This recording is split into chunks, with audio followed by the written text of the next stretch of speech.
दुष्यंत चौटाला 10 की 10 लोकसभा सीटों पर अगर 1 लाख भी मत ले जाएं, 10 की 10 लोकसभा सीटों पर चुनाव भी नहीं लड़ेंगे।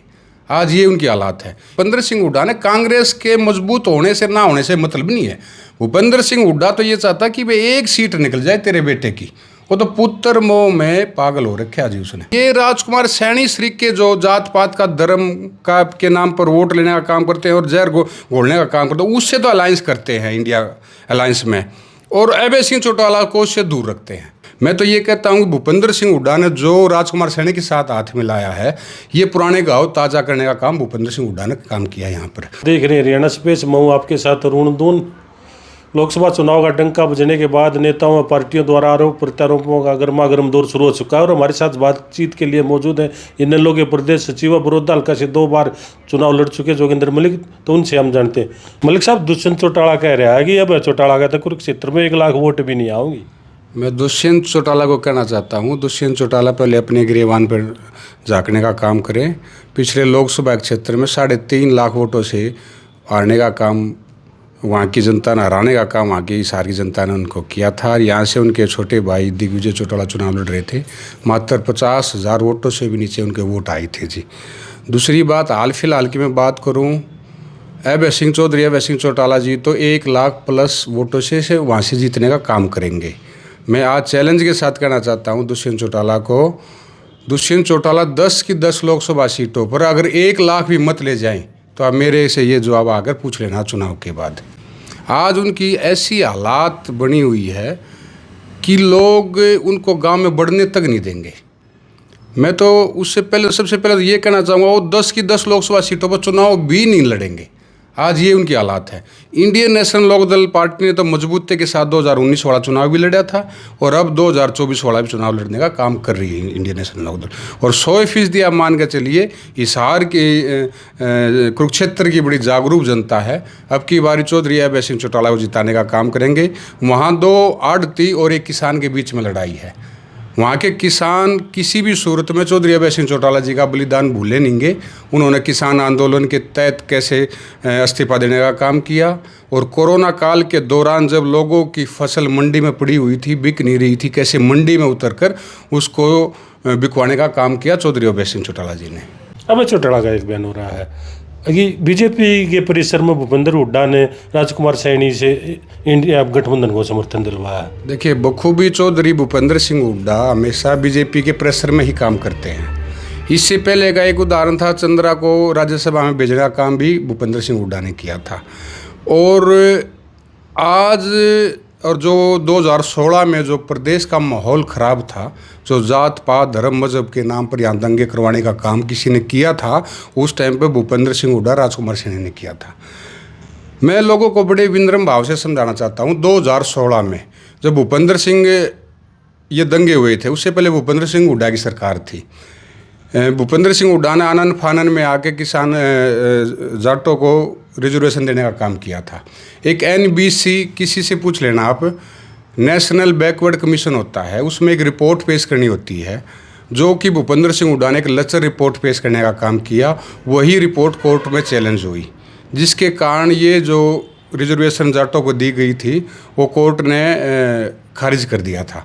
उसके बाद एक सुनियोजित तरीके के साथ बीजेपी ने राजकुमार सैनी को मैदान में उतारा। सरेआम एक जाति विशेष को गाली देने का काम राजकुमार सैनी ने किया। उस टाइम की आप वीडियो भी उठा कर देख सकते हैं। तो उसके बाद प्रदेश में कैसे दंगे हुए, आप लोगों को सबके सामने है। ये जो प्रदेश में एक भाईचारा खराब हुआ था, जो राजकुमार सैनी और भूपेंद्र सिंह हुड्डा की देन थी, उस बात को आज हरियाणा प्रदेश की जनता, 36 बिरादरी के लोग किसी भी सूरत में भूलने का काम नहीं करेंगे। मैं तो ये कहता हूँ कि भूपेंद्र सिंह हुड्डा ने जो राजकुमार सैनी के साथ हाथ मिलाया है, ये पुराने घाव ताज़ा करने का काम भूपेंद्र सिंह हुड्डा ने काम किया। यहाँ पर अगर कोई भाई ये कहता हो कि भूपेंद्र सिंह हुड्डा ने नहीं किया, तो खुद राजकुमार सैनी का बयान सुन लीजिए आप। जेपी ने मध्यस्थता करके, जयप्रकाश जेपी जो कैथड़ वाले हैं, भूपेंद्र सिंह हुड्डा जो नेता प्रतिपक्ष है, उनके साथ दिल्ली में मीटिंग होने के बाद, हरी झंडी मिलने के बाद, दीपक बावरिया के साथ मीटिंग होने के बाद, वहाँ पर इन्होंने अलायंस में मिलने का काम राजकुमार सैनी ने किया जी। तो फिर वो बड़ौदा के विधायक हैं मालूम, वो तो कह रहे हैं कि राजकुमार सैनी को हम अपनी स्टेजा पे भी नहीं चढ़ने देंगे। भाई कल को चुनाव भी आएगा और मैं फिर इंदुराज बालू जी जो हमारे विधायक हैं उनसे पूछने का काम करूंगा आज इस स्टेज पर राजकुमार सैनी क्या कर रहा है। अगर राजकुमार सैनी इनकी स्टेज पर आकर वोट दे मांगने का काम करेगा भूपेंद्र सिंह हुड्डा और दोनों अगर एक स्टेज पर होंगे तो मैं क्या आपके विधायक जी से पूछना चाहूँगा, क्या वो इस्तीफा देने का काम करेंगे, क्या वो राजनीति छोड़ने का काम करेंगे? ये तो भूपेंद्र सिंह हुड्डा जो कि एक बहुत ही चतुर किस्म का आदमी है, जिसका काम ही हमेशा यही रहा कि जात पात धर्म मजहब के नाम पर। आप सबसे बड़ी बात मैं आपको बताता हूँ, पिछला पार्लियामेंट का चुनाव यहाँ से भूपेंद्र सिंह हुड्डा ने लड़ने का काम किया था और आपके राजकुमार सैनी ने भी यहाँ पे फार्म भरा था। राजकुमार सैनी भूपेंद्र सिंह हुड्डा के आने के बाद राजकुमार सैनी ने अपना फार्म उठाने का काम क्यों किया था? वो सेटिंग थी इनकी जी। तो उनका यही कहना है ना, ना तो राजकुमार सैनी के साथ पहले समझौता था, ना ये बहर ना आगे भूपेंद्र हुड्डा या कांग्रेस पार्टी उनसे समझौता करेगी। मेरे फ़ोन में भी राजकुमार सैनी जो जात पात धर्म का के नाम से वोट लेने का काम करते आए पहले भी और जहर घोलने का काम करते आए, उनका इंटरव्यू है, आप भी उसको सुन सकते हैं। और कोई भाई ये चैलेंज करे तो मैं भी उसको सुना सकता हूँ। साफ साफ शब्दों में राजकुमार सैनी ने ये कहा है, जयप्रकाश जेपी मेरे पास आए, उन्होंने कहा कि भूपेंद्र सिंह हुड्डा का आप समर्थन कीजिए। उन्होंने बोला क्यों नहीं, मैं कर दूंगा। उसके बाद भूपेंद्र सिंह हुड्डा से मीटिंग हुई।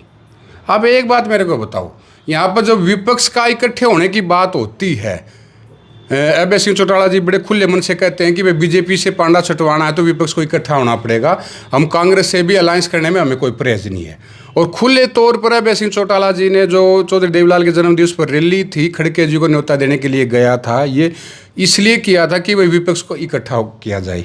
और मुहिम भी चौधरी देवीलाल जी के जो जन्मदिवस पर रैली हुई थी उसी पर चली थी, वही विपक्ष को कैसे इकट्ठा किया जाए, ये सारी कवायद उस टाइम के नीतीश कुमार ने शुरू करी थी। तो उसके बावजूद ये राजकुमार सैनी श्री के जो जात पात का धर्म का के नाम पर वोट लेने का काम करते हैं और जहर घोलने का काम करते हैं, उससे तो अलायंस करते हैं इंडिया अलायंस में, और अभय सिंह चौटाला को उससे दूर रखते हैं।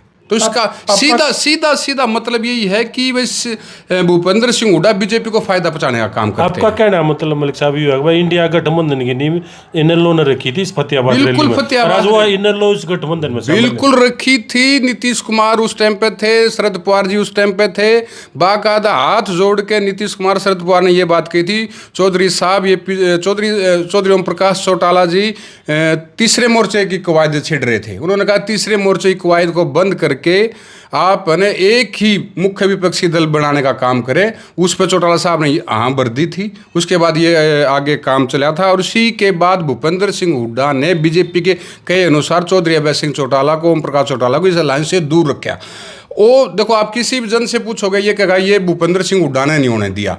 तो राजकुमार सैनी जाके समर्थन करता है, उसके अलायंस में मिलता है तो वो तो पॉसिबल हो जाता है और अभय सिंह चौटाला को दूर रख दिया जाता है। तो ये सारा का सारा प्रोपगेंडा भूपेंद्र सिंह हुड्डा के द्वारा ही रचा हुआ है जी। तो क्यों भूपेंद्र हुड्डा इन्हें लोग इंडिया गठबंधन में शामिल नहीं होने दे रहे? देखो ये राजनीति है जी, राजनीति को आप भी समझते हो। मैं खुले मन से कहता हूँ, भूपेंद्र सिंह हुड्डा चाहते हैं कि मैं जाटों का लीडर बनूँ, मैं जाटों की राजनीति करूँ। और जबकि चौधरी ओम प्रकाश चौटाला और अभय सिंह चौटाला जी ने भी हमेशा छत्तीस बिरादरी को साथ लेने का काम किया। वो चाहेंगे भी कल को ये आपको आगे कहीं ना, मतलब मैं कहूँगा एक किस्म से राजनीतिक तौर पर आपको कहीं सेध ना जाए। मतलब उन्होंने भूपेंद्र सिंह हुड्डा ने कांग्रेस के मजबूत होने से ना होने से मतलब नहीं है। भूपेंद्र सिंह हुड्डा तो ये चाहता कि भाई एक सीट निकल जाए तेरे बेटे की। वो तो पुत्र मोह में पागल हो रखा जी उसने। तो वो तो सोचता है कि भाई एक दीपेंद्र हुड्डा जीत जाए, बाकी 9 की 9 भाड़ में जाए मतलब सीटें जी। तो ये उसकी सोच। ये आम जन से भी पूछ सकते हो आप। ये तो हर एक हरियाणा का जन जानता है आदमी, हर एक किसी से पूछ कर देख लो आप भूपेंद्र हुड्डा की क्या सोच है। ये सोच है।